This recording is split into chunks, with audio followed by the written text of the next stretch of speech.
welcome. Out of the Blue, number 532C. So, I just dropped this bomb that the Van Allen belts are heaven. And it's a super kooky idea, I'd agree. It's laughable. That's why I'm laughing. But it's also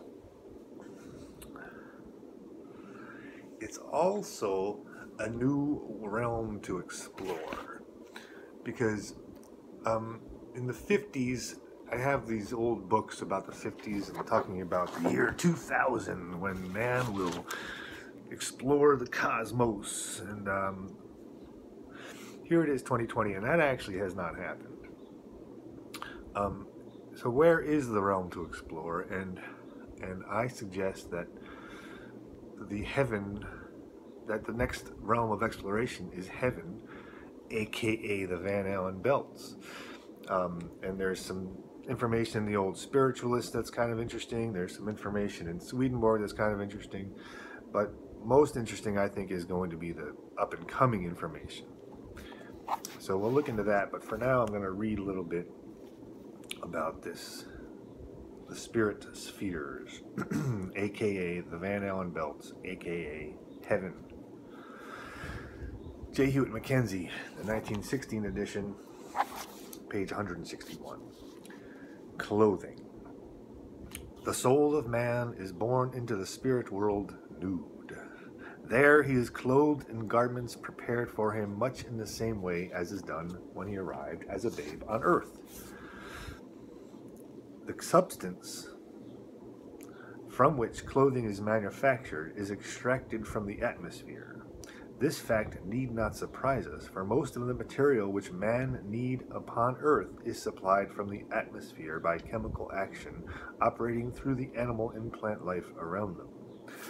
The process and supply is much more rapid and direct upon superphysical planes, where man's intelligence is more highly cultivated.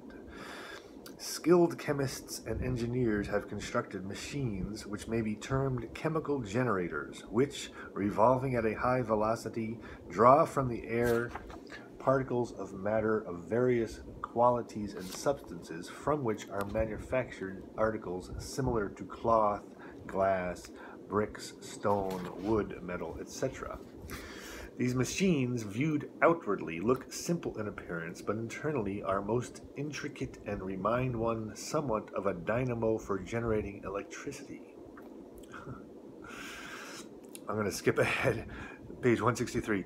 A man or a woman entering spirit life is provided with a garment thought suitable for their use, and one likely to please them, but later they may discard this and select what they will. So anyway, there's another writer named Rene Turner, and in the description I will link something to Rene Turner. She talks about seeing these garments, and she says it's like they were woven out of light. Here he says,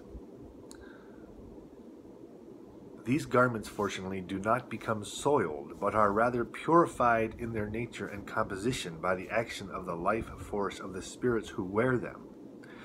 This permeates the whole garment, not only keeping it pure, but supplying a vitality to it, which continually renews it so that it does not perish.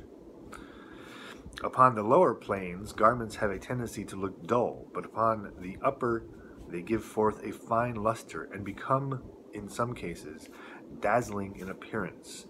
This influence of the spirit extends to everything which is used, and precious stones worn by advanced spirits greatly exceed in beauty and brilliancy the same stones worn by those of a less spiritual order.